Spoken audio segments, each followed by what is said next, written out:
we move to Maryland.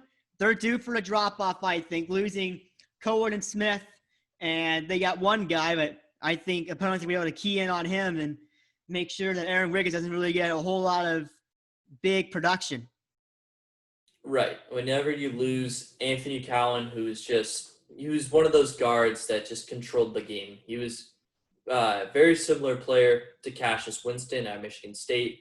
And then, not to mention, you lose one of the best centers in the conference, Jalen Smith. He left early to go to the draft. He's probably going to be a lottery pick.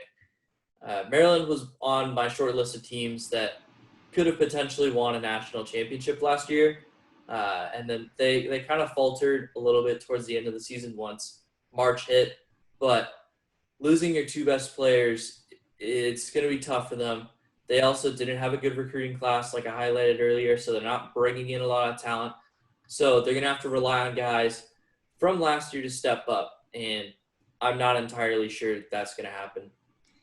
And it really just seems to be a team that the one-man teams don't work.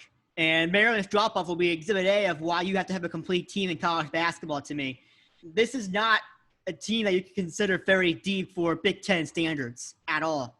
And that is something that we're going to have to be very concerned about with Maryland as time goes on. That's just something that it's going to have to really get together. I mean, even if those guys do gel, they're going to have a really tough time against the top teams. And then against your teams and your fellow tier of teams that are looking to get into the tournament that won't necessarily be nationally ranked for a ton of time, even they're going to struggle even against those teams. If Wiggins is the only guy that is stepping up to be a Big Ten star, that's going to be a very tough season for Maryland to really go anywhere near.